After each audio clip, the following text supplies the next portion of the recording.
بسم الله الرحمن الرحيم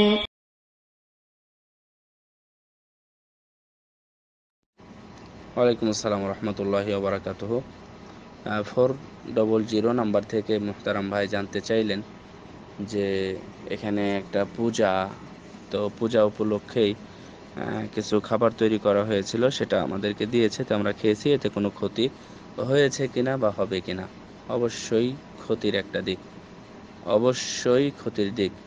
ধর্মীয় বিধর্মীদের বিধর্মীদের ধর্মীয় কথাটা যেন, মানে আমি যেটা বলবো সেটাই বলবেন বা সেটাই ভাববেন, যে বিধর্মীদের ধর্মীয় কোনো অনুষ্ঠান, এমনি অনুষ্ঠান না কিন্তু ধর্মীয়, বিধর্মীদের ধর্মীয় অনুষ্ঠান উপলক্ষে যে খাবার তৈরি করা হয়, সেই খাবার খাওয়া যাবে না, যাবে না।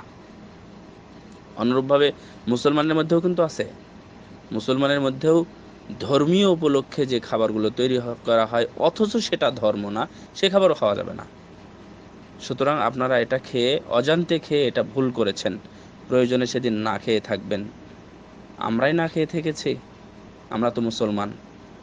মাদ্রাসায় এমন হয়েছে, আমার লাইফে হয়নি, কিন্তু আমি বললাম এই জন্য যে আমার বড় ভাইয়ের লাইফে হয়েছে, যে মাদ্রাসায় সবারই খাওয়ার দাওয়াত আছে, একটা দাওয়াত, যে দাওয়াতটা কোরআন হাদিস সাপোর্ট করে না, অথচ মাদ্রাসায় বুখারি মুসলিম পড়ানো উস্তাদ সহ সকল ছাত্র সেখানে অংশগ্রহণ করে, কিন্তু সেই দিন মুজফ্ফর বিন মুহসিনের কোনো খাবার হয়নি, না খেয়েই থেকেছে।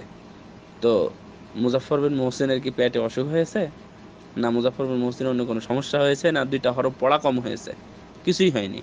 সো যদি এমনটা আপনারা দেখেন এবং এটা ছাড়া যদি কোনো খাবারে কিছু না পান, তাহলে বাড়িতে বসে বসে শুধু পানি খাবেন, অথবা যেটা আছে সেটা খাবেন। যদি কাজে যান তাহলে আপনি না খায়া থাকবেন, কোনো সমস্যা নেই।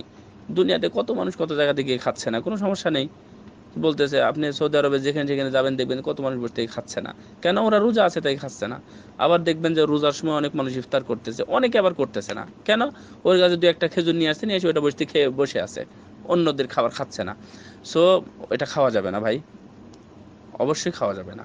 সো এখান থেকে বেঁচে থাকুন, আল্লাহ আমাদেরকে হেফাজত করুন। জাযাকুমুল্লাহু খাইরান।